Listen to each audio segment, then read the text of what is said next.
કારણ કે કોઈ પણ વાત છે ને બાપુ સમજવી જરૂરી છે. આ એક આ મકાન નવું બનાવ્યું ને આને વાસ્તુ પૂજન કહે. વાસ્તુ પૂજન છે એ વાસ્તુ પૂજન કરવાનું કારણ શું છે?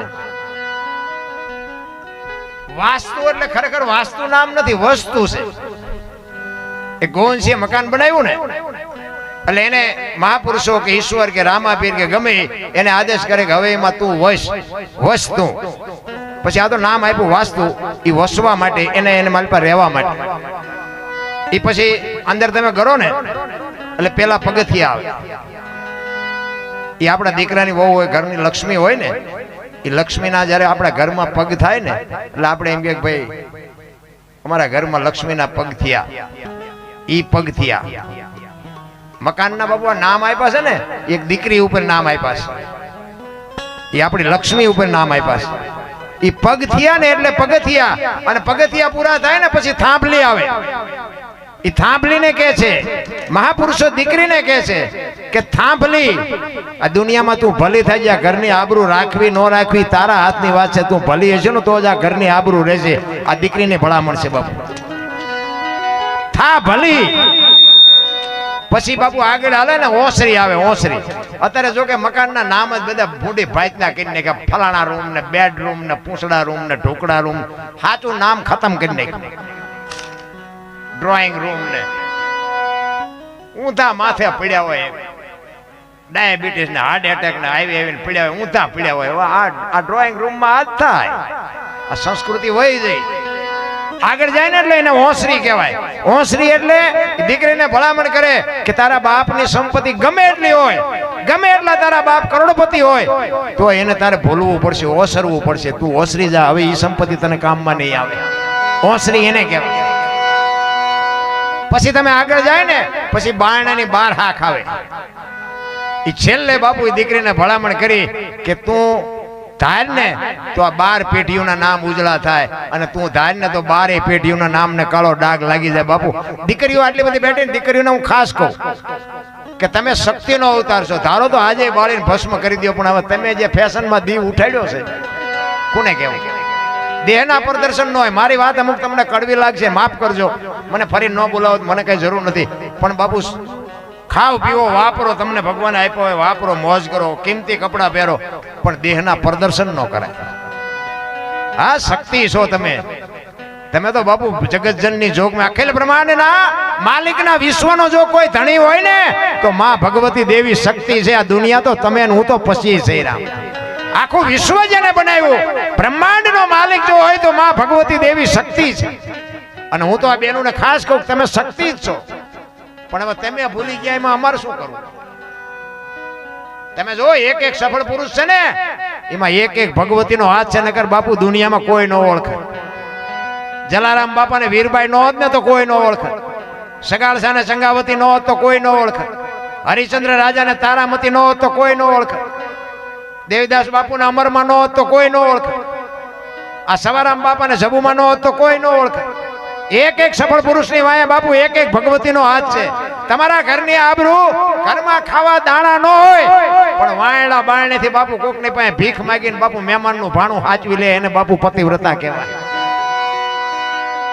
બાકી મહેમાન હોય ને આપણને ગળે સોંટે જાવું ચા, તમે જેને હોય ને ઠહડીએ લેવાય છે. ઘરમાં કઈ ન ખબર હોય તો ખબર પાડે. એમ અહીં મોટી મોટી કરતા હોય અને તમે અહીંયા આવો મારા સુરેન્દ્રનગર, અને હું એમ કહું હાલો હાલો, અરે ચા પાણી રોટલા સિવાય જવાય? અને હું આમ ડેલામાં લઈ જાઉં, ભાઈ રવાડામાંથી 500 લોટા મંડે ઉડવા, મારે ચિંતા જવું.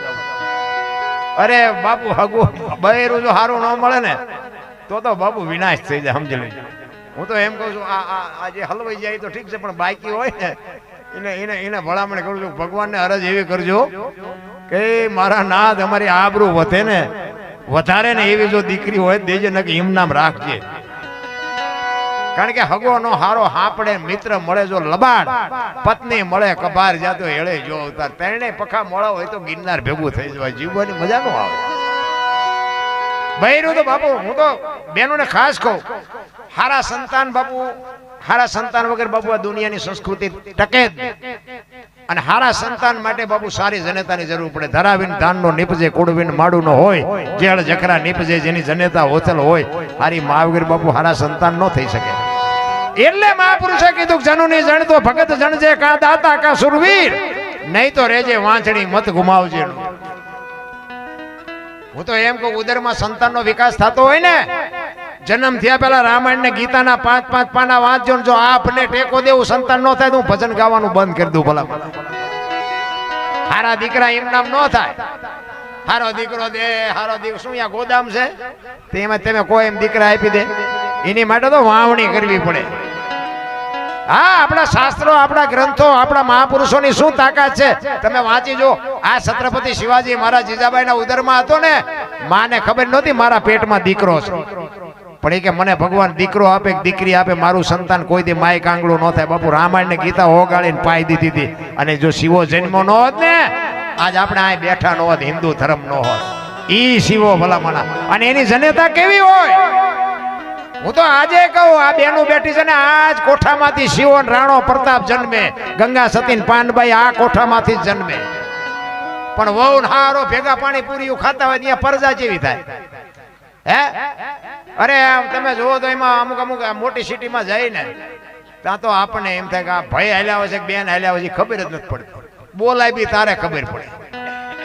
બેને વાળ કપાઈ નાખ્યો ને ભાઈ ને આવડા હોય, આપણે એમ થાય કે આ બેન છે, બોલાય બી તઈ ખબર પડે. એટલે આ હું તું થયું બધું. અરે સંસ્કૃતિ મારા રામ ખતમ કરી નાખી આપણે. પેલા તમે જુઓ ને, ભેંસ ઉભી ખરતી ખાતી હતી, માણા બેઠા બેઠા ખાતા. અત્યારે ભેંસું બેઠી બેઠી ખાય, માણા ડીશું લઈને રખડો, ભજીયું નાખજો ને એક ભાત નાખજો. તમે જુઓ તો ભિખારી જેવા કે કરોડપતિ થતા જાય ને, તમે જુઓ ને તો સંસ્કૃતિ ખતમ થતી જાય. 2 કિલો ચોખ્ખું ઘી બજારમાં નથી ખપતું. 2 કિલો ચોખ્ખું આમ રાડ્યું પાડો ને, એ ચોખ્ખું ઘી છે, એ ચોખ્ખું ઘી નથી ખપતું. અને દારૂના પીપળા બાવળિયામાં 2 લીટરના ખપી જાય. આ નથી દેખાતું આપણને? તમે જુઓ તો ગાયો રોડમાં જ રખડે છે, કૂતરા તમે જુઓ બંગલામાં છે. અરે શું આપણે સંસ્કૃતિની વાત કરી રહ્યા. તમે જુઓ તો જોડા છે ને શોરૂમમાં છે ને, પુસ્તકો બાપુ ફૂટપાથ ઉપર વેચાય છે. તોય કે છે મેરા ભારત મહાન, મેરા એલા કટારાના ઠાઠે લખે ભારત મહાન ન થાય, આપણે સુધરવું પડે. બોલો, ભારત તો મહાન જ છે, આપણે દી ઉઠાડ્યો. સુધરી જવાની જરૂર છે મારો રામ. એક અત્યારના છોકરા એક બાપુ મા બાપને પગ્યા લાગવામાં તમે જુઓ ને તો એમ કે પગ્યા લગે, દાંડો જ નથી નમતો. અને એને પગે લાગો ને બાપુ, દુનિયામાં ક્યાંય ન લાગવું પડે, આપણી ગેરંટી. તમે આખી દુનિયામાં તમે લાખો રૂપિયાના દાન આપો, પણ માને બાપને જો સમજી ન શકો ને તો તમારા લાખો રૂપિયાના દાન ધૂળ છે. હું તો એમ કહું, એક તમારી જનેતા હોય ને એને બાપુ પગે લાગીને જાઓ ને, અખિલ બ્રહ્માંડના માલિકના મંદિરમાં જાઓ ને, અહીંયા કદાચ પગે ન લાગો ને તો એ બાપુ નોંધ ન કરે, એને કેવું પડે કે એની માને પગે લાગીને. અરે હું તો અહીંયા સુધીની વાત કરું કે મા બાપને પગે ન લાગો ને તો કાંઈ નહીં, પણ તમારા હાટું થઈને તમારા મા બાપને બીજા પાસે પગે લાગવા જવું પડે એવો ધંધો ન કરતા તોય મારો નાથ રાજી થાય છે. ભલા મને અરે માન બાપના ઋણમાંથી આપણે કોઈ દી જિંદગીમાં ન છૂટી શકી. ભલા મને તમારા મા બાપથી તમે છો, મારા મા બાપથી હું છું. બાકી જેવા હોય એવા, ગાંડા હોય, ગોબરા હોય, જેવા હોય. અને હું તો એમ કહું, માં જીવતી હોય ને, સાંજનું ટાણું હોય ને માં બેઠી હોય તો કોક દી ખોળામાં માથું નાખીને પૂછજો કે માં મારો જન્મ થયો તેથી તને પીડા કેવી હતી, વેદના કેવી હતી, કોક દી પૂછજો તો તમને ખબર પડે. કારણ કે મને તમને ખબર જ નથી કે આપણા દુનિયામાં આવ્યા તેથી માએ આપણા માટે શું વેઠ્યું છે ને, એ હજી આપણને ખબર જ નથી. તમને ન ખબર પડે, તમને ન ખબર પડે એમ જ કરતા હોય. એટલે નહોતી ખબર એટલે 100 વીઘા રાખી હતી, તું 10 વીઘાના ઉલાળિયા મીઠો કરવા નથી ખબર પડતી. હા મેં વેચ નહીં ગયો તો તું બેટા કારખાન નો સડી ગયો અત્યારે. અરે મારા છોકરા કરીને કોથળા જેવા દેહ કરી નાખ્યા બાપ. એના ઋણમાંથી કોઈ દી નહીં છૂટી શકો. પછી મર્યા પછી તમે જુઓ ને, બાપા માં મરે ને પછી 5 ગામને ભેગા કરીને ખવડાવે. એટલે આવું ખવડાવ્યું હોત તો હજી 2 વર્ષ જીવે એવું હતું. ભૂખ્યા માર્યા છે ને, હવે શું ગામ ને ધુમાડા બંધ પણ અહીંયા સારું લગાડો, કોઈ મતલબ નથી. રામ જીવતા હોય ને તો સાચવી લેજો, બાકી વાતમાં કાંઈ છે નહીં. મરી જવાનું છે, વાત પાકી છે. અને આપણે સેવા નહીં કરી હોય ને, આપણી પ્રજા આપણને કરવાની નથી. આ કોમ્પ્યુટરમાં જ હાલી આવે છે માએ પ્રજા, એને કાંઈ શીખડાવવું નહીં પડે, એ બધી સમજેલી જ છે. એટલે એક સવારામ બાપાની વાણી કરી અને પછી મારી વાણીને વિરામ આપું, 2 કડી કરી અને પછી સવારામ બાપા એના ગુરુ મહારાજની વાત કરજો કે રામદેવજી બાપાનો પાઠ છે એટલે સવારામ બાપા પીપળી તમે ગયા છો અને ન ગયા હોય તો કોક વાર બાપુ દર્શન કરો જો રામદેવજી બાપા વાણી કરી અને પછી મારી વાણીને વિરામ આપું બે કડી કરી અને પછી સવારામ બાપા એના ગુરુ મહારાજની વાત કરજો કે રામદેવજી બાપાનો પાઠ છે એટલે સવારામ બાપા પીપળી તમે ગયા છો અને ન ગયા હોય તો કોક વાર બાપુ દર્શન કરો જો રામદેવજી બાપાનો કેવડો પરચો છે 50 થી 60 વર્ષની વાત સવારામ બાપા ભજન કરી ગયા પછી બળદેવદાસ બાપુ અત્યારે વાસુદેવ બાપુ છે પણ બાપુ એ ધર્મના વાવટા ફરકે આપણું અકલ નો કામ કરેલા એ રામદેવજી બાપા નું અહીંયા બાપુ પ્રગટ પીરાણું જેને કહેવાય અને આ જોતના અંજવાળે બાપુ આનંદ કરવાની વાત છે બાકી વાતમાં કાંઈ છે જ નહીં મને તો એમ થાય કે આપણે આ માણા 84 લાખ યોની કે છે બધા તો હું એમ કહું પૈસાની ને માયાની ને વાહનની જો ભૂખ હોય ને તો માણાને એક ને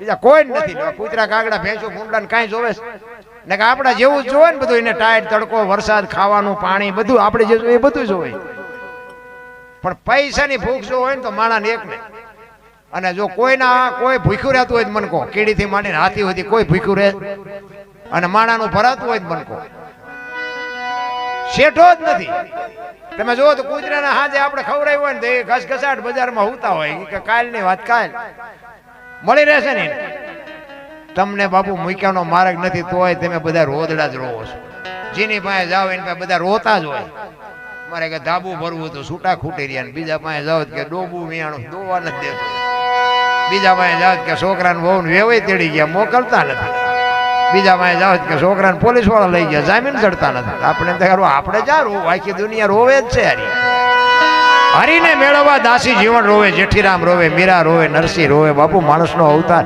માણસ એક જ ભજન કરી શકે કોઈ જીવ બાપુ માણસ સિવાયના 84 લાખ યોનમાં કોઈ ભજન ન કરી શકે ભજન માણસ એક જ કરી શકે ભજન કરવા માટે જ આ અવતાર છે એક જ વાત એટલે મહાપુરુષે કીધું એક ઘડી હાથી મેં પુનિયા તુલસી સંગત સાદકી કટે કોટી અપરાધ 24 કલાકમાં કાંઈક કરજો ઈ તમારી મારી હારે આવો અરે ગંગા સતીની વાણી તો બાપુ શ્વાસનો હિસાબ માર્યો 2600 શ્વાસ આ તમારા મારા જે શ્વાસ હાલે ને 1 મિનિટના 15 1 કલાકના 900 12 કલાકના 10,824 કલાકના 2600 થાય જેને ગણવાને ગણી જો આ જે સ્વર છે ને એ જ ઈશ્વર છે બાકી ઈશ્વર કોઈ છે નહીં ક્યાંય જડશે નહીં ગોતતાય નહીં અને જડે તો મને ફોન કરજો કાંઈ છે સ્વર છે ઈશ્વર એટલે કીધું બોલે બીજો નહીં પરમેશ્વર છે પોતે અકલ મઠા અવળા મથે બહાર જઈને ગોતે ભાણ કે તું ભટકીશ નહીં મથી લે તારા અંતરમાં ઠીક કરીને બે જા પછી કરવું પડે નહીં કાંઈ કરવાની જરૂર નથી હાલતા ચાલતા અને બાપુ છે ને શ્વાસ અને બીજું કઈ કામ એ નથી હાથ નું કામ કરે પગ નું કરે આંખું નું કરે કાન નું કરે શ્વાસ તો એની હાથે ઓટોમેટિક હુઈ જાવ તોય હાલે છે અહીંયા કાંઈ કરવાનું નથી ખાલી એક તમારું ધ્યાન કેન્દ્રિત કરવાનું છે ત્યાં તમારી સુરતા ખાલી લગાડવાની છે તમારું ભજન થઈ જાય બધા કે ભજન કરો પણ ચમ કરવું ઊંધા માથે થવું હું તો એમ કહું છું કે નાવ નહીં તો હાલે દીવો ન કરો તો હાલે આસન ન હોય તો હાલે ગમે એમ પણ મોઢે બેઠા હોય તો હાલે ઊંધા હુતા હોય તો હાલે તમારા શ્વાસ તો ગમે એમ ચાલુ જ હોય અહીંયા તમારે સુરતા લગાડવાની છે તમે ગમે એ પરિસ્થિતિમાં હોય બાપુ ભજન થઈ જાય તમારું પણ ટાઈમ જ નથી બાથરૂમમાં જાય તો મોબાઈલ સોંટ્યા હોય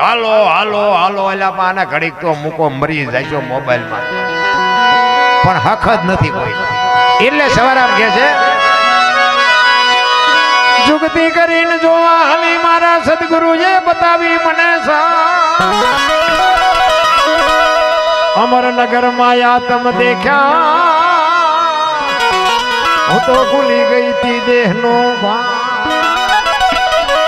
આ દેહની દશા મળે ને પછી સમજાય દરબાર ને હું પટાલ ને હું ભરવાડ ને બધા હો નાચ ચાલીને બેઠા છે દેહની દશા આપણી ગતગંગા છે ને જેસલ તોરલ રૂપાદેવ માલદેવ કતીબશાહ હુરમભાઈ લાખો લોયણ જેતો ભગત ખીમડીઓ કોટવાડ ડાલીભાઈ રામદેવજી હાલો હુરો વણવીર ઢોંગો નિરલ કુંભો આ બધા ગતના ગોઠી હતા ને એમાં અમીર ને ગરીબ ને સ્ત્રી અને પુરુષ ને હિન્દુ ને મુસલમાન ને બધા હતા પણ ખોળિયા જુદા જીવ એક થઈ જાય ને તો મળદા આજે બેઠા થાય પોતાની દેહની દશા મટી જવી જોઈએ હું દરબાર મટી જાઉં કોળી મટી જાય પટેલ મટી જાય પછી જ બાપુ ઈશ્વર ત્રાજવે આવે નકર હું તો એમ કહું 18 વણમાંથી એક ને બોલાવો અને એક હોડીમાં બેહારો અને હોડી દરિયામાં વહેતી કરો અને ખીલી જાય એટલું ફાંકું પાડો. પાણી કાઢવાની મહેનત બધા હરખી જ કરે. શું કામ? બુડે છે. બુડે પછી એક થવું તે પેલા થાવ ને.